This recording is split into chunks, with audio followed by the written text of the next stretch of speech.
સુરતમાં રાજસ્થાની સંસ્કૃતિનો ઝળહળતો રંગ, ગણગૌર ઉત્સવને ભાવભીની વિદાય.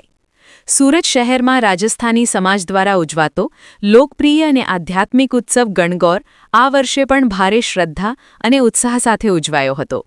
ચૈત્ર શુક્લ તૃતીયાના શુભ દિવસે શનિવારે ગૌરી માતાને વિદાય આપતા ભક્તિભર્યું વાતાવરણ સર્જાયું હતું.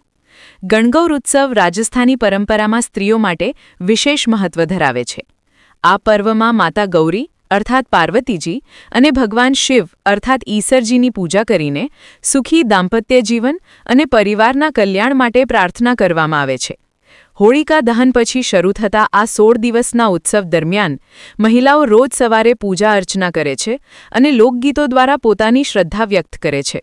સુરતના પર્વત પાટિયા, સારોલી, ઉધના, વેસુ સહિતના વિસ્તારોમાં રાજસ્થાની સમાજ દ્વારા ભવ્ય શોભાયાત્રાઓ યોજાઈ હતી.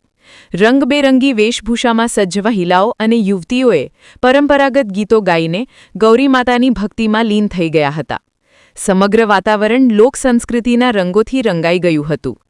શીતળા અષ્ટમીથી શરૂ થયેલા મોટા ગણગૌર મહોત્સવ દરમિયાન શહેરના વિવિધ વિસ્તારો જેવા કે ગોડાદરા, ડિંડોલી, ભટાર, ઘોડદોડ રોડ, સિટીમાઇટ, અલથાણ સહિતમાં સાંસ્કૃતિક કાર્યક્રમોથી ગુંજી ઉઠ્યા હતા. આ કાર્યક્રમોમાં નૃત્ય, ગીતો અને લોકકલા દ્વારા રાજસ્થાની સંસ્કૃતિનું જીવંત પ્રદર્શન કરવામાં આવ્યું હતું. વિદાયના દિવસે નાનપુરા વિસ્તારમાં આવેલ તાપી નદીના નાવડી ઘાટો પર મોટી સંખ્યામાં મહિલાઓ અને યુવતીઓ ભેગી થઈ હતી. અહીં ધાર્મિક વિધિ અનુસાર જાવરે અને પૂજા સામગ્રીનું વિસર્જન કરીને ગૌરી માતાને વિદાય આપવામાં આવી હતી.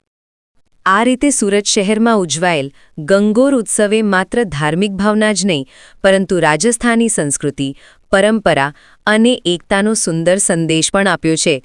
રિપોર્ટર સુનિલ ગાંજાવાલા, મધ્ય ગુજરાતનો અવાજ, news digital media channel, Surat.